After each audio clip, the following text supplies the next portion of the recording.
from the College by the Lake, Coeur d'Alene, Idaho. Local, regional, national, and international guests discussing the issues and topics affecting the way you live are on Forum, the North Idaho College Public Forum, with your host and moderator, political scientist Tony Stewart.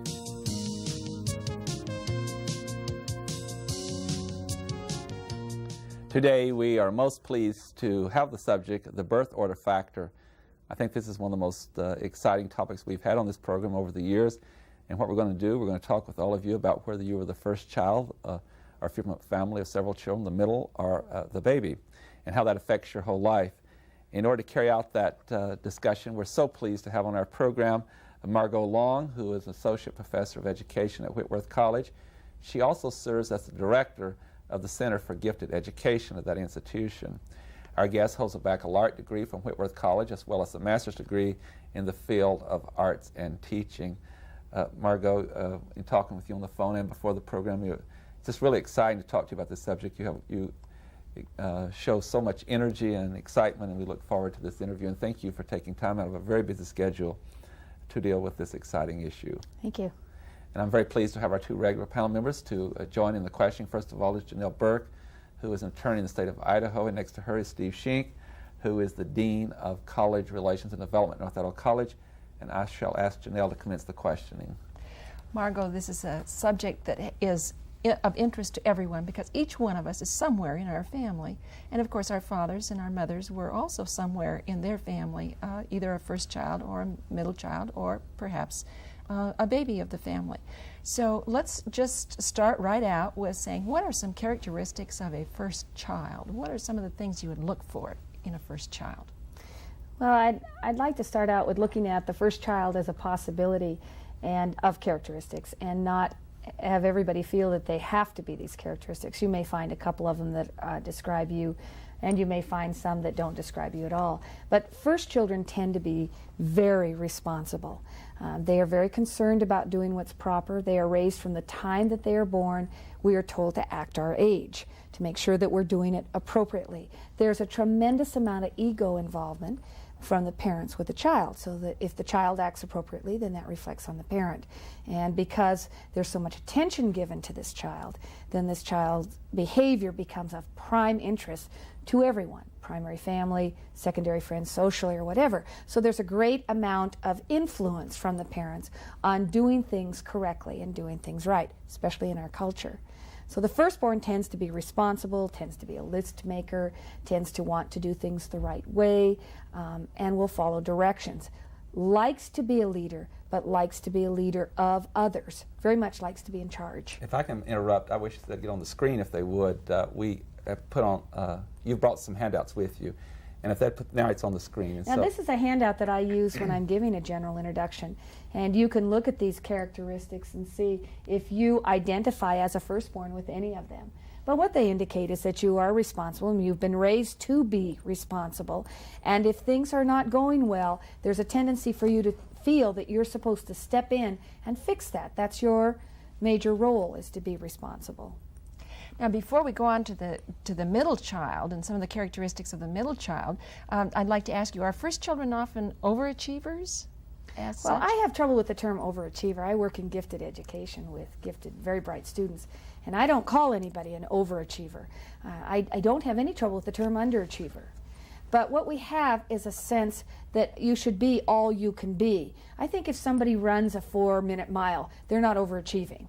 I think they have that achievement within them. They're reaching their potential.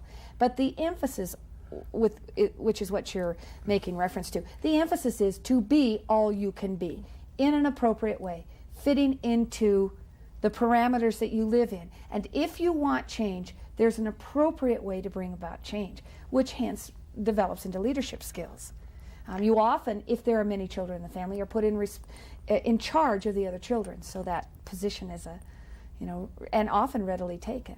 What are some of the attributes of the middle child? Now, the middle child is different. The middle child, and in a family where there are many children, you may have many ramifications or manifestations of what it's like to be a middle child.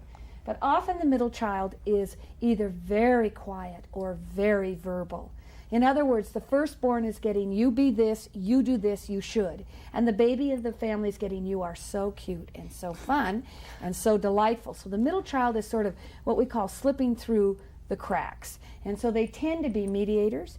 They tend to want to work things through. They tend to be regarded as mediators. They tend to avoid conflict. It says less pictures in the album. That means in the baby album is usually full of pictures of the firstborn. And then there's a scattering of the middle children. And then often the baby in the family is not covered at all. Very loyal to their peer group. Now keep this in mind. Firstborn has a strong loyalty to family and to name and to doing things purposely and correctly. The middle child, in contrast to this, is often, because they're not getting that strong sense of responsibility, will often turn to their friends to create their primary relationships and often be joiners, so that they love to be in a club, they love a social group. Also, the firstborn is achieving. It's very hard to come on board or come on stage and also be at the same ability level as somebody who's been there a few years. So rather than upstage, you say, I'm going to find another arena. Being social. Middle children are very often social. And so consequently, when they marry, they need to be careful that they don't go outside the primary family to find their primary relationships. At that time, they need to consider spending more time with their own primary relationship. It's a difference. And consequently, they tend to be more independent. They tend to be freer thinkers. They tend to have their own opinion and a tremendous sense of being in charge of themselves. Firstborns being in charge of others. Middle children want to make good decisions for themselves, and that's very important to them. I think we're almost ready now to move on to that baby in baby in the family? Yes, and I know you can tell us some things about how that baby is going to behave. Baby in the family is very, very fun. Baby in the family is usually greeted with a great sense of enthusiasm and not greeted with that great sense of control, and you better do things right. The child often is raised with a more permissive attitude. Parents tend to think this is only a phase. I won't get on them the same way. And so they tend to spoil. The term is spoil the youngest child by giving them the things and the freedom more than the time. Now remember, they often have less time as they have more children, and in parents' view, more responsibilities. They also may have more money. And there's more, so therefore it's easier to indulge the youngest in the family. So you're going to find these characteristics in the youngest in the family where you don't find them in the others. Now the firstborn wants to be in charge of people, secondborn, middle child likes to be in charge of their own being, and the youngest child is in charge. They don't have to work for it. We just basically tend to think that that youngest child is the center, and we make them the center of the family. We think they are so cute. Now these characteristics go on for life. You know, even as you grow to an adult, if you are 2 years older than your brother or sister, your parents may call and say, would you please call Jeremy and work with them because they're not doing what we think they should do. And you may be 56 and they may be 54, but parents may still look at you as the responsible one, the one to take charge, the one to fix. So this goes on for life. Steve Sheen. Margaret, this topic is so interesting. I've got to empathize a little bit with people in our audience who can't ask questions, and I'm sure there are a lot of them out there who don't fit into the 3 kids and I'm the first or the last or the middle child. Let's talk a little bit about some of those abnormalities. What about, let me begin with only children. Okay, only children tend to be the extreme of the firstborn. Now remember, one of the central themes of firstborn and only is perfectionism. So it's very common for a child that's given all the doting and all the attention, such as an only child, to have a tremendous sense that I'm supposed to do it exactly right. And so your firstborns and only tend to be the most susceptible to perfectionism. However, another sort of difference is that the second most susceptible to perfectionism is not the middle child, it's the baby in the family, because they learn very early to be a pleaser in order to get attention. And that's the easiest way to get attention. Often the baby in the family is a perfectionist. And if a baby in the family is a perfectionist, then the baby characteristics are not as strong as the perfectionism. So often when we meet a baby in the family, we say, they seem much like a firstborn, but it's because they've absorbed the perfectionist characteristics. The other frequently just asked question from an audience is, what about twins? That was going to be my next question. And twins are so much fun because I've never, ever asked an audience to have the twins raise their hand that I haven't turned to one twin and said, who's the oldest, that they did not know. Of the two twins, yes, you mean? It is very important in our society to know who's older and who's younger, which means most of our twins follow along with the birth order. So even if you're only 2 minutes older or 5 minutes older, you are tended to be treated differently than the younger in the family. Now keep in mind that in our culture, 82% of twins are the last born in the family, even if they came first. The mother says, they're darling, I love them, they're so cute, don't come near me, I don't want any more children, because they have 2 at a time. And in a family with twins, you tend to have this probability of twins increased. So even if they came first, you have a firstborn and a lastborn right there in one package.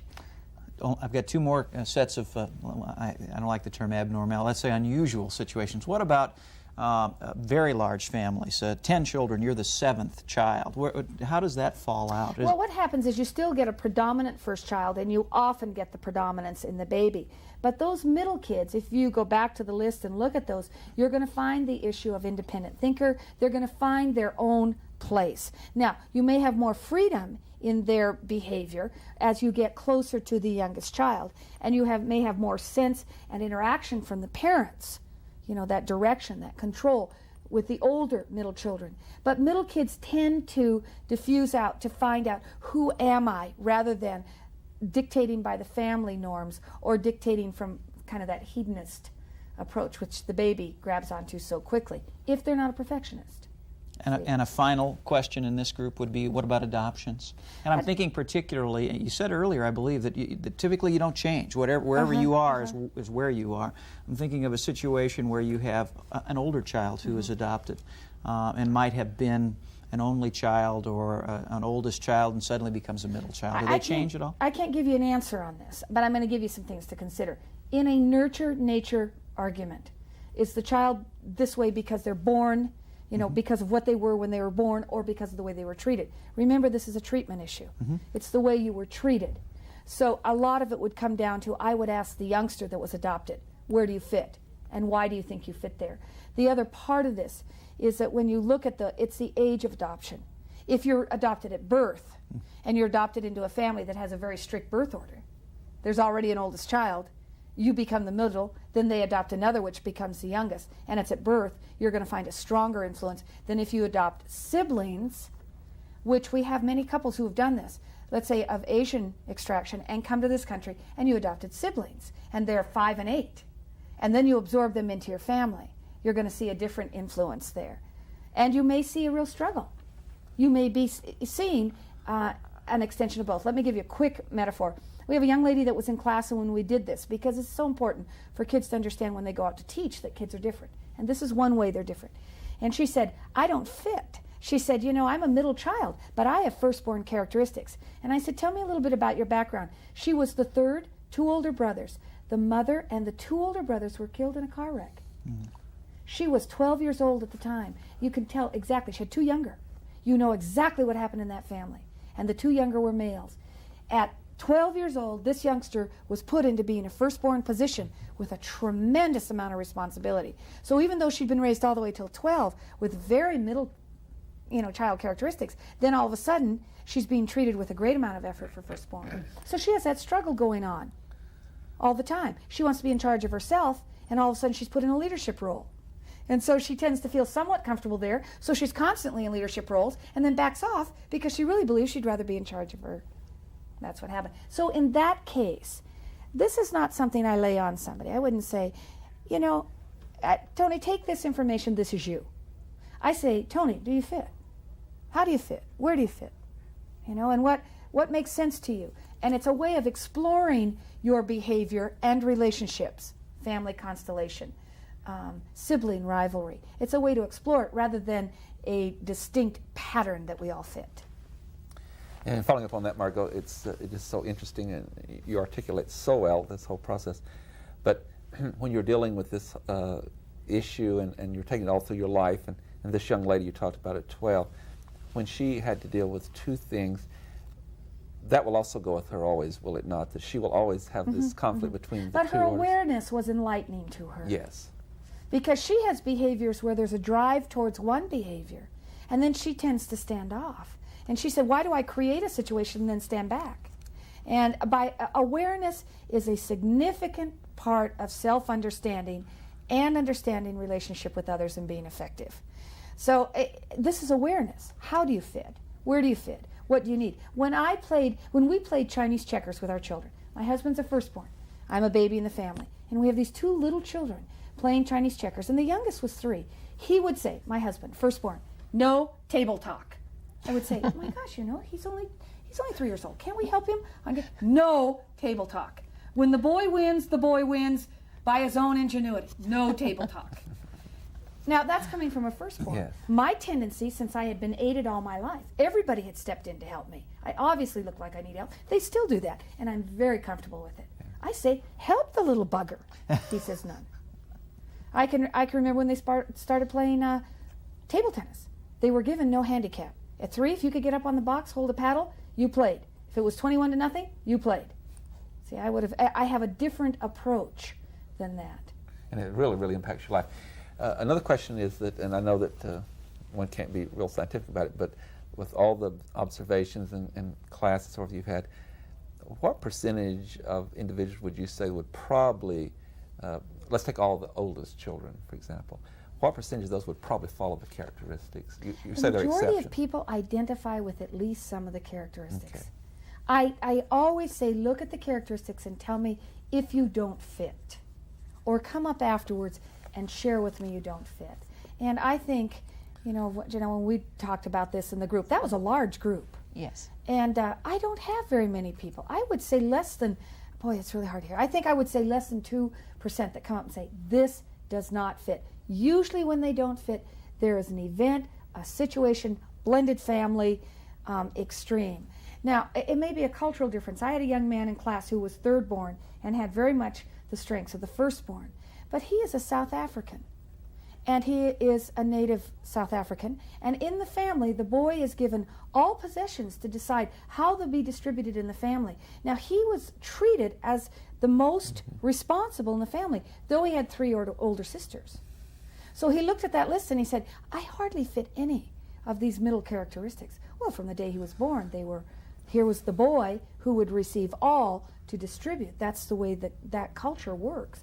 So I think usually when there is a discrepancy, there's a reason. Very strong parental influence in another way. But even the behavior, he was treated like a firstborn, wasn't he? Absolutely, but he was the firstborn male. Mm-hmm. Yes. See, he was fourthborn in the family, but firstborn male. Mm-hmm. And that's very important. So there's usually some discussion point or something that helps us understand this. What I want to say on this, Tony, is that when I first ran across it, and I did, it's not my information. Right. When I first ran across it, I thought it was fun. And I tended to use it with groups because people automatically were attracted. It was the magnetism of it. As I've used it over the years, in 10 years, I find extremely helpful in understanding behavior. Mm-hmm. Extremely helpful. And I'll often say to underachievers, when I work with underachievers, do you have older brothers or sisters? Do you have other siblings in the school? And I'll ask them questions that lead to, where are you in the family? Because motivating becomes strategic. Firstborns, they like to do it right. They like to do it well. Middle children like to do it their own way. Babies of the family like to have fun. They like to get it done fast. They love it when you do it and they get the credit. If they're cute while they're doing it, it's even better.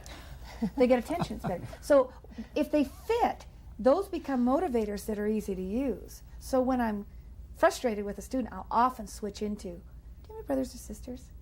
The school? How old are they? Where do you fit? For those who are really interested in this subject, I know most everyone is, they could go to their library probably. Dr. Kevin Leman wrote a book called The Birth Order Book. And that book is written for parenting children and understanding differences, and it's a wonderful book to give to the children to read. When they're 12 and above, I think they can handle the information very well. And it not only says, what are we like from where we are in the family, it says tips for doing our place in the family better, and tips for raising a firstborn, middle, or baby in the family.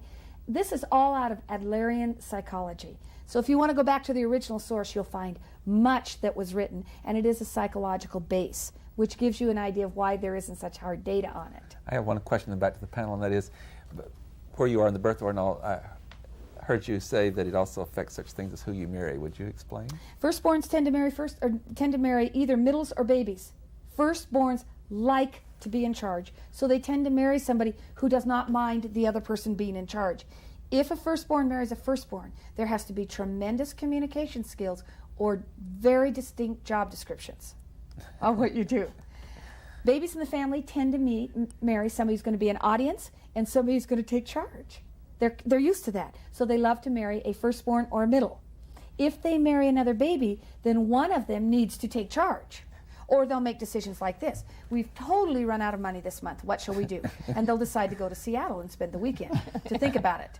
Somebody has to, and it'll usually be the one most prone to perfectionism. They'll say, wait a minute, we've got to take stock here. Middles tend to marry whoever they want. They tend to be more, open to marry, or whoever will have them. There's sort of that aspect too. Okay. Janelle And they do it again and again. Well, how many people would change their birth order, Margot? I ask groups every time. I say, tell me the good news about where you're born in the family, what you like the best. Tell me what was worst about being where you are in the family, and then tell me how many of you would alter, who would like to be another place in the family. And that does run less than 2%. Most of us are quite satisfied with it, and in our culture we perpetuate it. Our children fit the birth order. So we tend to feel very comfortable with this. The ones who want to change are usually onlys, because they don't know any better, you know how that is, or a middle child, which tended to have a more distinct place in the family, and usually they want to be the baby. They want the privileges and the treatment of the baby. Well, what kinds of things do first children say they like about their position? Oh, they and love don't to like be in control. And they love to be responsible, and they love to be part of the confidants of the family, and in that sort of power loop. And what don't they like? They don't like having to be responsible and being in that power loop and the confidant. It's sort of a catch-22. They also do not like being left in charge of the other children all the time. And yet you ask the younger ones, and they say, the older ones never let us be a part of them. So it's sort of these stylized answers. Babies in the family feel it was very much an injustice to be so indulged. Didn't teach them how to handle adult life. They expected it to come easier. And of course, you can imagine the empathy that they exude from firstborns and middles. None. Because they saw it as spoiling. And I'm sure they always mention the hand-me-downs. And the babies in the family always felt everything they got was a hand-me-down. You get that almost more from middle, though. Baby in the family often got new things because they're so special. Now, the two variables, the things that affect birth order, one is gender, which I mentioned before with the South African youngster. If you had a firstborn boy and then you have a firstborn girl, switch that now. Let's say we had a firstborn girl and treated with all the firstborn treatment, and then all of a sudden we have the boy who's going to be expected to be an achiever and to excel and be responsible. So you may see the child also treated as a firstborn. So one variable is gender. What if you have a whole string of boys and then you have a girl, then you have another string of, or vice versa? That girl got very preferential treatment if she came after a group of boys. So you get gender as an issue, and also the time between. Let's say we have a family here, of 2 or 3, and now we have a long time, and then we have the baby here, and you'll get some differences. Sometimes you'll start over, and you'll look at the family here and say, I made all those mistakes, and I obviously was too permissive, I'm going to raise this one differently. So the time between. And of course you have the numbers.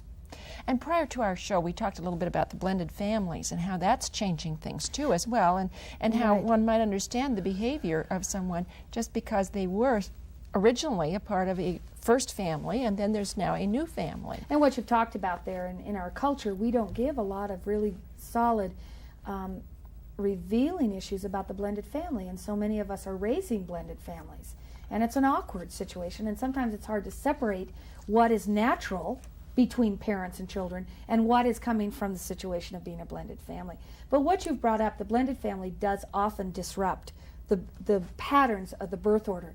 Let's say that a couple divorces. They have one child, it's a son. The child lives with the mother. For 10 years, let's say, that child is brought up in a family where there's a very close relationship, and that child has experienced a lot of responsibility and a lot of input. And then the mother falls in love, marries a person who has children that stair-step this youngster.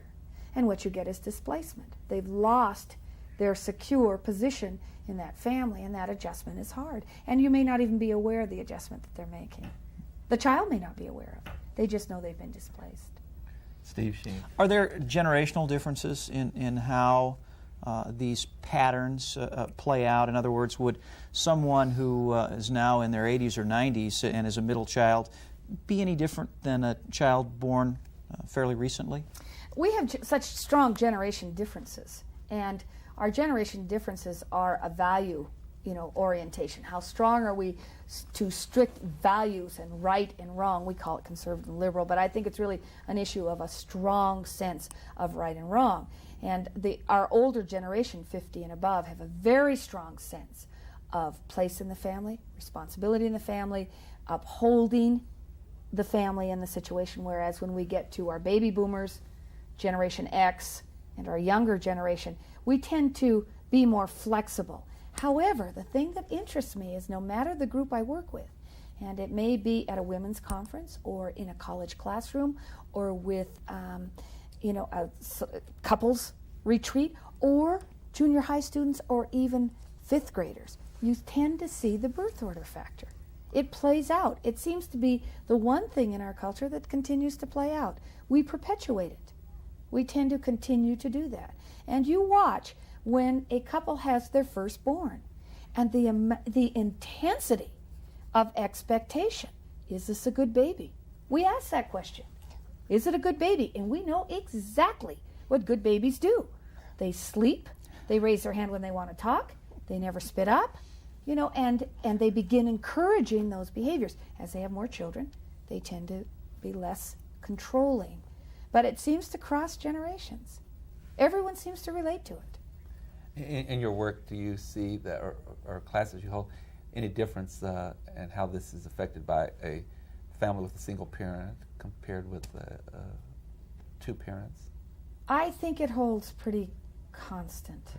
What we see it disrupted is more what you were talking about in once the families are blended.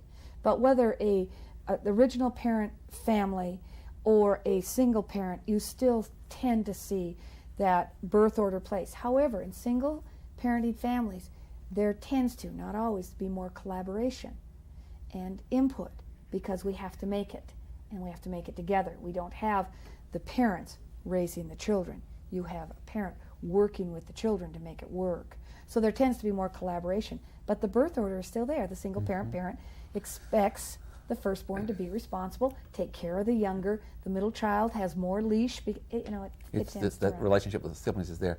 I just got the signal, and I cannot believe that we're out of time, but we are. Margot, thank you so much for being with us on behalf of the panel and our staff. It's been a very exciting program, and you've been so kind to come and be with us today, and we appreciate it very much. Thank you.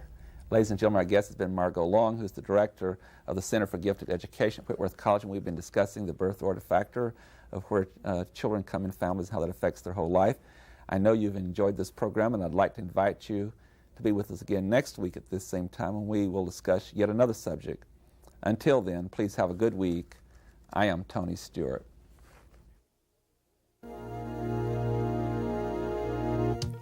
The North Idaho College Public Forum was videotaped live from the studios of Instructional Technology on the campus of North Idaho College for viewing at this more appropriate time. We invite you to join us again next week for another all-new edition of the North Idaho College Public Forum on this public television station.